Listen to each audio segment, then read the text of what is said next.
아히도벨의 계략. 혹시 복기라는 단어 아세요? 그 바둑 용어예요. 바둑 용어에 복기라는 단어가 있는데, 이 복기는 프로 바둑 기사들이 대국을 펼친 후에 대국을 다 끝내고 나서 처음부터 다시가 싹 물리고, 방금 그 경기 대국한 그걸 처음부터 그 수를 다시 하나 다시 조금 전에 대국한 그 경기 내용을 다시 한번 재현해 보는 거예요.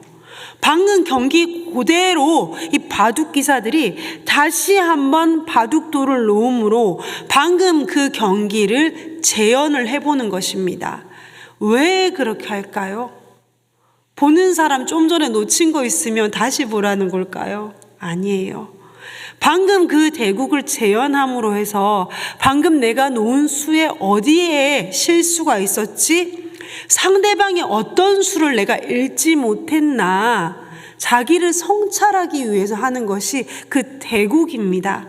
저는 사무엘하 16장을 읽을 때 제목은 아히도벨의 계략이라고 했지만, 이 16장 전체를 보면 하나님의 복기구나라는 생각이 참 많이 듭니다. 오늘 방금 읽으신 16장에는 크게 세 가지 사건이 나옵니다. 세 가지 인물이 나오고 세 가지 사건이 나와서 이게 다 떨어진 것 같은데, 사실 이것은 다 연결되는 이야기입니다. 그래서 16장 전체를 오늘 새벽이지만 좀 보겠습니다. 자, 16장 1절에서 4절까지는 시바가 도망가는 다윗에게 나아옵니다. 지금 이 시점은 다윗의 일생에서 가장 힘든 시점이에요. 누가 지금 반역을 일으켰어요? 아들 압살롬이 반역을 일으켜서 다윗은 맨발로 지금 도망을 가는 심정입니다. 맨발로 도망을 가서 마음이 물같이 허물어져 있고 너무너무 마음이 서글프고 너무 아픈데, 1장에서 4절에 시바가 나옵니다. 시바는 누구죠? 무비보셋의 종이죠. 무비보셋의 종이 나와서 이렇게 말합니다. 다윗의 아들 압살롬의 반란으로 인해 쫓겨난다는 소식을 듣고 시바가 나와서 이렇게 말하죠. 이거 막 음식 같은 거 막 가지고 와가지고 왕과 함께 하신 분들이 이거 드시라고. 그때 다윗 왕이 물어봅니다. 그러면 너의 주인 무비보셋은 어디 갔느냐? 네 종 무비보셋은 어디 있어? 그때 시바가 이렇게 얘기를 하죠. 다윗 왕이 왕께서 아들 압살롬한테 쫓겨나간다라는 말을 듣고 무비보셋이 이렇게 말합니다. 드디어 내 아버지, 내 할아버지의 나라가 내게 돌아올 때가 됐구나 하고 지금 그는 딴 생각을 품고 있습니다. 그 말을 들은 다윗은, 여러분 어때요? 여러분 같으면 어떻게 하겠어요? 지금 시바가 와서 무비보셋이 지금 이렇게 하고 있다라고 얘기를 한다면 여러분 어떻게 하실 것 같아요? 권사님 어떻게 하실 거예요? 맞아요. 확인하실 거예요. 다 많은 분들은 확인하시고, 저같이 성격 급한 사람들은 뭐 확인할 것도 없이 계작들을 들이대라 하면서 무비보셋 처형을 하겠죠. 그런데 여러분, 이 다윗이 지금 이 시점에 아무런 확인조차 하지 않고 시바에게 이렇게 말합니다. 내가 무비보셋에게 준 모든 재산을 너가 가져라. 그 모든 재산은 너 것이다 라고 너무 쉽게 시바의 말을 믿고 그러한 판결을 내려버립니다. 여러분, 나중에 결론적으로 보면 이 말이 뭐예요? 이거 거짓말이에요. 그죠? 시바의 말 거짓말입니다. 결론적으로 보면, 나중에 19장 가면 결론적으로 보면 이건 시바의 말은 거짓말입니다. 그런데 다윗은 시바의 거짓말에 너무 쉽게 넘어가는 것을 봅니다. 여기서 하나님이 다윗에게 무슨 말씀을 하시고 싶으셨을까요? 너 거짓말로 우리야 속이고 죽였잖아. 너도 거짓말 속이고 우리야 죽였잖아. 너가 한 거짓말이 이런 거야. 너가 거짓말로 남을 속인 게 이런 거야. 시바 사건을 통해서 하나님은 우리아를 거짓말로 속여 우리아를 죽음에 이르게 한 다윗의 죄를 보게 합니다. 이번에는 5절부터 14절까지 두 번째 사건이 나옵니다. 16장 5절부터 14절까지 누가 나옵니까? 시므이가 나옵니다. 시므이는 베냐민 사람입니다. 베냐민, 사울이 어느 지파? 베냐민 사람이죠. 사울이 있을 때 꽤 괜찮고 잘 나갔던 시므이가 사울 왕이 없어지니 이제 찌그러진 거예요. 그러니 시므이가 나와서 이렇게 말합니다. 아들에 의해 맨발로 쫓겨나가는 다윗 왕과 그의 사람들에게 7절 말씀 같이 볼게요. 7절 말씀과 8절 말씀. 시므이가 저주하는 가운데 이와 같이 말하니라. 피를 흘린 자여, 사악한 자여, 가거라 가거라. 사울의 족속의 모든 피를 여호와께서 내게 돌리셨도다. 그를 이어서 네가 왕이 되었으나 여호와께서 나라를 네 아들 압살롬의 손에 넘기셨도다. 보라, 너는 피를 흘린 자이므로 화를 자초하였느니라. 시므이는 다윗에게 아킬레스건과 같은 두 사람의 이름을 얘기를 합니다. 첫 번째는 뭐예요? 당연히 압살롬이죠. 아들 압살롬에서 네가 쫓겨나가는 거구나. 그 이유가 뭐라고요? 너 사울 족속의 모든 피를 네가 흘렸잖아. 다윗이 하지도 않은 억울한 말을 해가며 다윗을 저주합니다. 그런데 여러분, 이 시므이가 지금 다윗을 저주하는 곳이 어디입니까? 5절 말씀에 보면 시므이가 다윗을 저주하는 곳이 어디라고요? 바후림입니다. 날마다 솟는 샘물 가지고 큐티를 하시는 분들은 이 바후림이 어딘지 아실 것 같은데요. 이 바후림이 어디냐면요, 사무엘하 3장에 가면요, 이 앞에 사무엘하 3장에 가면 옛날에 다윗이 사울의 딸 중에 한 명과 결혼을 했어요. 그 딸이 누구였어요? 미갈과 결혼을 합니다. 그리고 다윗이 사울로부터 쫓겨다닐 때 사울이 미갈을 다른 사람에게 시집을 보냅니다. 라이스의 아들 발디엘에게 시집을 보내요. 그러다가 나중에 다윗이 왕이 되자 다윗이 이렇게 말하죠. 이스보셋에게 말하죠. 너가 나를 보려거든 누구를 데려오라고? 미갈을 데려오라고. 미갈은 지금 결혼해서 잘 살고 있는데, 아름다운 가정을 잘 이끌고 잘 살고 있는데 그 미갈을 데리고 오라고 합니다. 그때 아무 힘이 없어서 왕에게 아내를 빼앗긴 발디엘이 울면서 미갈을 쫓아온 곳이 어디냐면 이 바후림입니다. 그런데 이 바후림에서 다윗이 발디엘에게 피눈물 흘리게 한 이 바후림에서 시므이가 나서 이렇게 저주하는 거예요. 피 흘린 자여, 피 흘린 자여, 피 흘린 자여, 가거라 가거라. 다윗은 철저히 하나님의 복기 속에서 내가 무슨 짓을 저질렀는지 하나님이 복귀하게 해주셨다라는 거예요. 다윗을 복귀시키고 있는 겁니다. 사람의 영성은, 지난번에도 말씀을 드렸지만 사람의 영성은 절대로 꼭대기에서 회복되지 않습니다. 우리도 그렇잖아요. 우리가 언제 가장 하나님 앞에 간절해지고 하나님 앞에 순수해지고 하나님이 언제 간절해지던가요? 가장 힘들 때예요. 꼭대기에서 하나님을 찾는 사람은 없어요. 하나님을 언제 찾던가요? 골짜기에서 찾습니다. 가장 힘들 때.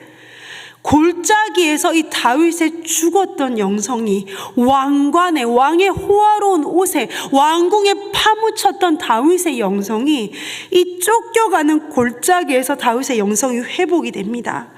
이때 다윗의 경호대장 같은 아비새가 9절에서 이렇게 말하죠.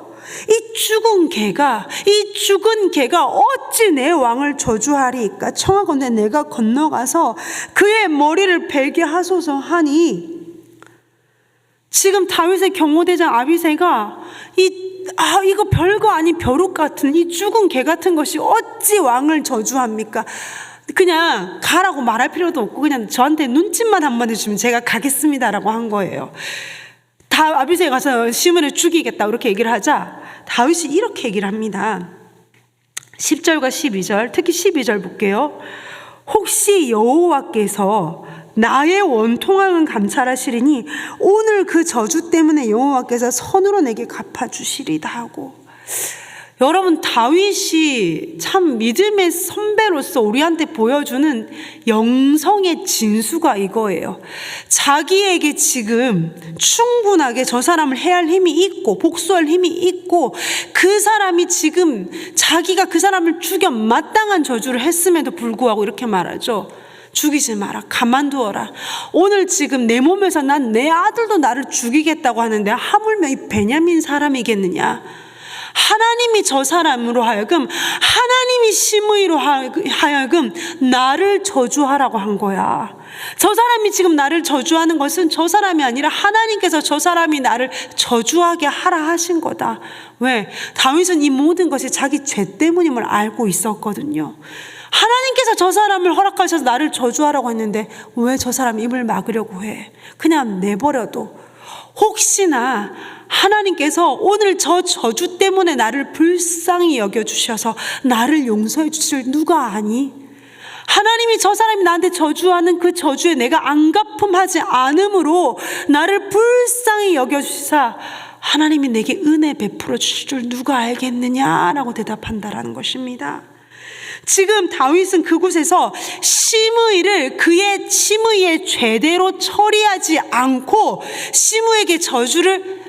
심의에게 은혜를 베풉니다. 은혜로 심의의 죄를 덮습니다. 지금 다윗은 뭘 말하는 거예요? 지금 내가 심의를 그의 죄대로 처리하지 않고 은혜로 내가 심의를 덮은 것 같이 하나님께서 나의 죄대로 나를 처리하지 않고 하나님께서 내게 은혜로 덮어주시길 원한다라고 지금 다윗은 이야기하고 있는 것입니다. 여러분, 산상수훈, 여러분이 너무 좋아하시는 마태복음 5장에 보면 팔복 산상수훈에서 예수님께서 이렇게 말씀하시죠. 긍휼히 여기는 사람은 긍휼히 여김을 입는다고. 하나님 앞에서 타인을 긍휼히 여기는 사람이 긍휼히 여김을 받는다라는 것입니다. 다윗은 그걸 알았던 거예요. 내가 저 사람을 은혜로 덮은 것 같이 지금 이 죄인, 맨발로 아들한테 쫓겨나가는 이 죄인 다윗 나를 하나님께서 은혜로 덮어주시길 원하노라. 긍휼히 여기는 자는 긍휼히 여김을 받는다라고 하셨습니다. 타인에게 우리가 긍휼을 베푸는 자는 하나님의 긍휼을 입습니다. 우리가 하나님 앞에 기도해야 될 것은 이것이죠. 하나님, 내가 내 의로 아무것도 없는 내 의대로 내 행위를 보지 마시고 하나님, 나를 하나님의 은혜의 눈으로 나를 불쌍히 바라봐 주시옵소서. 그거 외에는 우리가 하나님 앞에 할 기도가 없지요. 자, 세 번째 사건은 아히도벨이 나옵니다. 아히도벨은 지략가입니다. 그는 다윗의 최측근이었고 다윗의 옆에서 아주 오랜 시간 다윗을 돕던 지략가입니다. 그는 다윗의 옆에서 다윗의 정치와 모든 국사의 지략을 담당하는 자로서 이 아히도벨은 다윗을 너무 잘 압니다. 얼마나 아히도벨이 뛰어난 사람이었던지 23절 말씀에 이렇게 말씀하시죠. 그때 아히도벨이 베푸는 계략은 사람이 하나님께 물어서 받은 말씀과 같은 것이라. 이 얼마나 뛰어난 사람이면 이 사람의 계략은 하나님의 계획과 하나님의 지혜와 같다라고 이야기를 하겠습니까? 나중에 압살롬의 반역의 초기에 다윗은 이 아히도벨이 압살롬에게 붙었다라는 소식을 듣고 다윗은 말하죠. 끝났다. 얘 졌다. 못 이긴다. 아히도벨이 누구에게 붙느냐에 따라서 승리가 좌우될 만큼 아히도벨은 뛰어난 지략가이고 지혜자였습니다. 그런데 지금 아까 우리 본문 말씀을 우리 읽었죠. 이게 되게 참담하지 않아요? 아히도벨이 압살롬에게 이러한 지략을 꺼내놓습니다. 정말 이 구테타 성공하시고 싶습니까? 정말 이 구테타 성공하시려면 지금 옥상에 장막을 치고 모든 이스라엘이 보는 앞에서 당신 아버지 다윗 왕이 놓고 두고 간 후궁들을 범하십시오. 후궁들과 같이 잠을 자십시오라고 이야기를 합니다. 여러분, 이게 너무 참담하죠. 어떻게 이러한 지략을 꺼내놓습니까? 일단 표면적으로는요, 이 지략을 꺼내놓은 표면적인 이유는 이거예요. 여러분, 지금 이 압살롬이 다윗에게 반란을 일으키긴 했지만, 압살롬과 다윗은 무슨 관계예요? 혈연 관계예요. 천륜이라고요. 이건 못 끊어요. 그러니 압살롬을 따르는 사람들이 완전히 압살롬에게 확 못 끼어드는 게 아버지와 아들 간의 관계이기 때문에 언제든지 이게 회복이 가능하기 때문에 적극적으로 가담을 못하는 거예요. 그런데 압살롬이 아버지 다윗의 후궁과 동침한다라는 건 뭐예요? 건널 수 없는 강을 건넜기 때문에 나는 완전히 아버지와 돌아섰어. 그러니 압살롬을 따르는 자들을 적극적으로 뛰어들게 하는 겁니다. 그리고 또 하나의 이유는 고대 전쟁에서는 이긴 사람이, 이긴 왕이, 이긴 장군이 패한 장군 왕의 아내를 취해서 정신적으로 승리했다라는 것을 정신적으로 그 승리를 장악하려는 의도도 있었습니다. 표면적으로는 이래요. 근데 여러분, 나중에 이것뿐만이 아니라 아히도벨은 나중에 또 다윗을 헤아리는 계략을 세웁니다. 근데 여러분 생각을 해보세요. 아히도벨이 무슨 억하심정이 있어서 다윗에게 이렇게 했을까요? 그래서 다윗 친구예요. 사실은 아히도벨은 다윗의 친구라고요. 아주 오랜 시간 다윗을 도왔다고요. 압살롬을 돕는다. 그리고 또 아히도벨이 나이도 많은데 지금 와서 무슨 부귀영화를 누리겠다고 이렇게까지 할까요? 여러분, 여기 이렇게 16장 손가락을 이렇게 딱 하시고요. 16장 딱 이렇게 하시고 사무엘하 11장 3절 잠깐만 갈게요. 보셔야 돼요, 이거는. 사무엘하 11장 3절요. 11장 3절. 다윗이 사람을 보내 그 여인을 알아보게 하였더니 그가 아뢰되 그는 엘리암의 딸이요 햇사람 우리아의 아내 밧세바가 아니니까. 밧세바 아버지 이름이 뭐라고요? 엘리암. 기억하셔야 돼요. 밧세바 아버지 이름 뭐라고요? 엘리암. 기억하십시오. 자, 이제 이거 놔두고요. 사무엘하 23장 34절 갈게요. 사무엘하 23장 34절.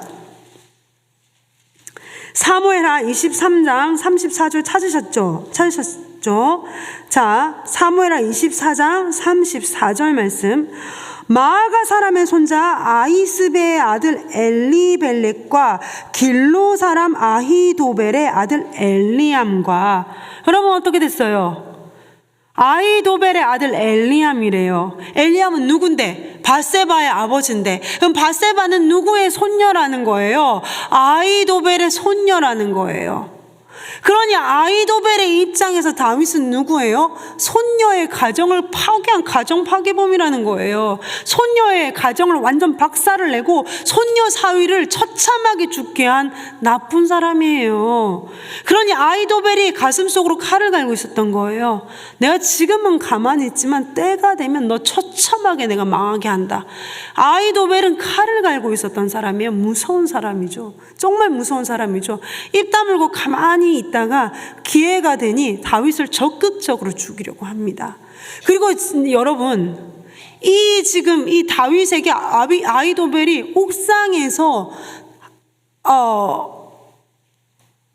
이 아들 압살롬에게 지금 아히도벨은 이렇게 얘기하죠. 옥상에서 다윗 왕의 아버지의 후궁을 취하라고 합니다. 이 옥상은 어디입니까?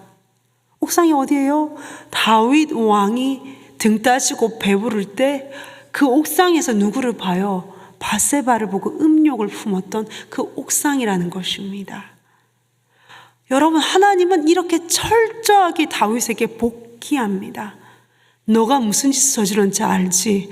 너가 무슨 짓을 저질렀는지 이제 알겠어? 너가 이렇게 악한 짓을 저질렀어. 넌 내가 눈 감아주니까 내가 모르는지 알지?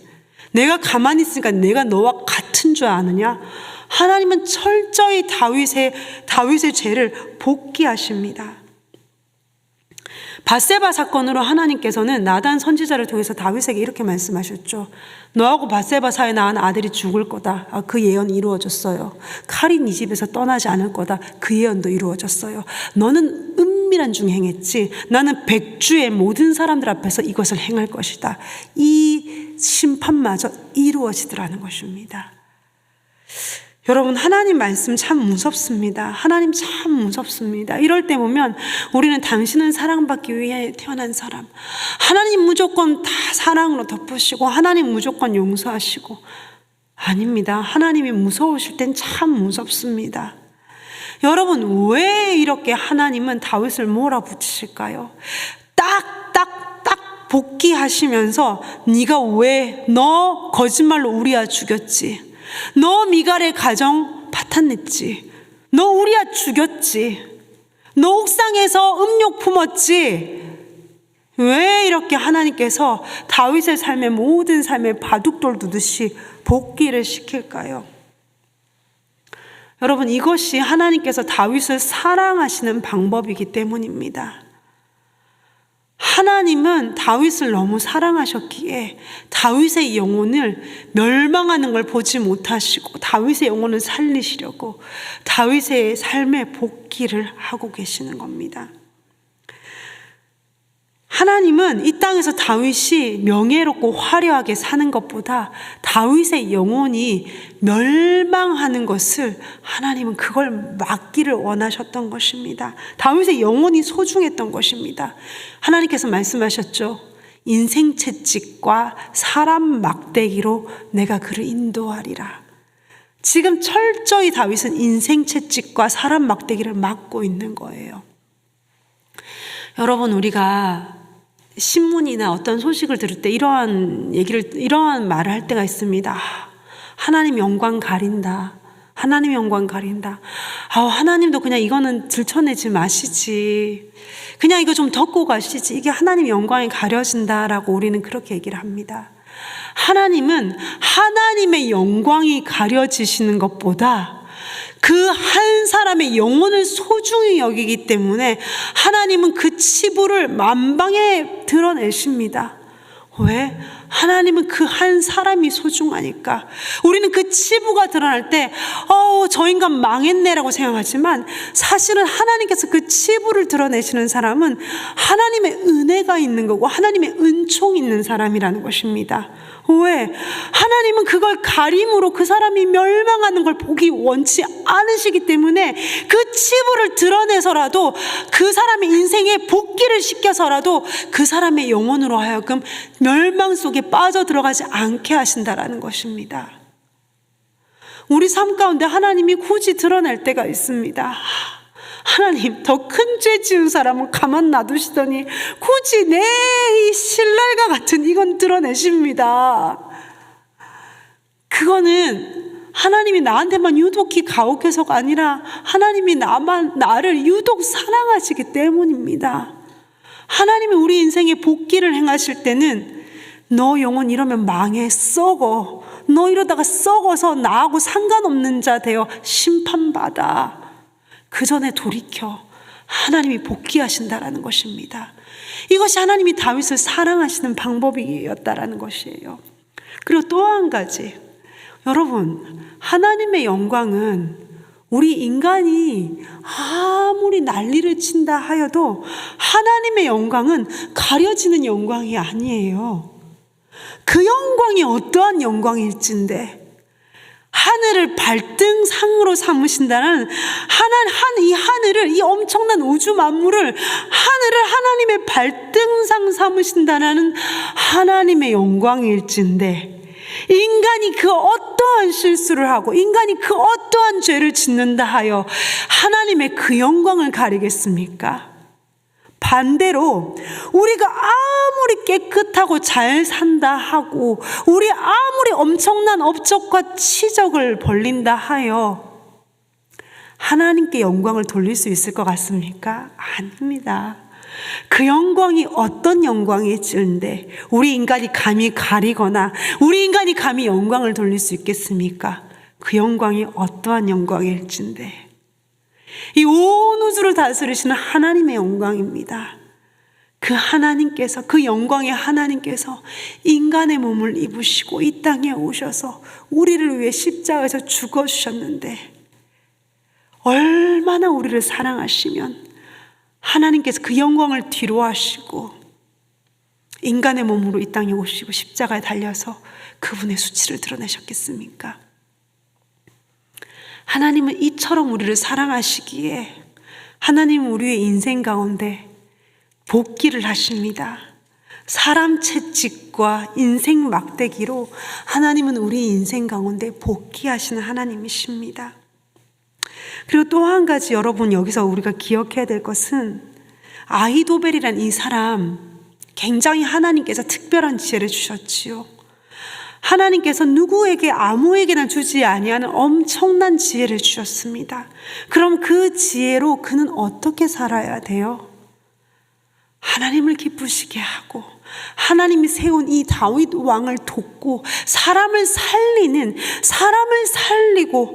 사람을 세우는 그 일에 자기의 지혜를 써야 할 터인데 그는 하나님 주신 지혜를 어디에 씁니까? 자기 개인적인 감정의 복수, 자기 개인적인 집안의 복수를 하는 일에 그 지혜를 하나님 주신 특별한 그 지혜를 씁니다.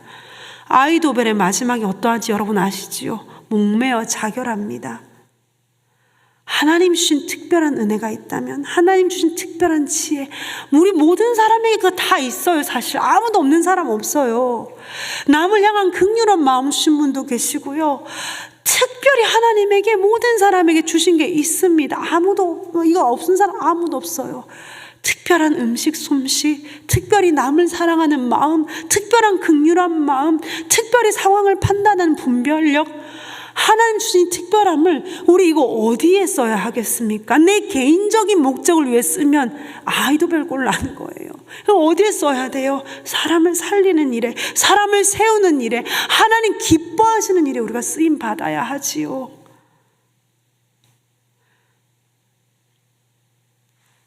하나님께서 우리 인생에 여러 가지 복기를 하실 때 하나님이 우리 인생 가운데 사람 채찍과 인생 막대기를 통해 우리에게 말씀하실 때 하나님의 음성을 듣는 우리가 되기를 원합니다. 그리고 하나님께서 우리에게 주신 이 한 인생을 나의 개인적인 영달과 감정, 어떠한 것이 아닌 사람을 세우고 사람을 살리고 하나님 웃으시게 하는 그 일에 쓰임받다가 하나님을 만날 수 있는 저와 여러분 되기를 간절히 원합니다. 함께 기도하시겠습니다.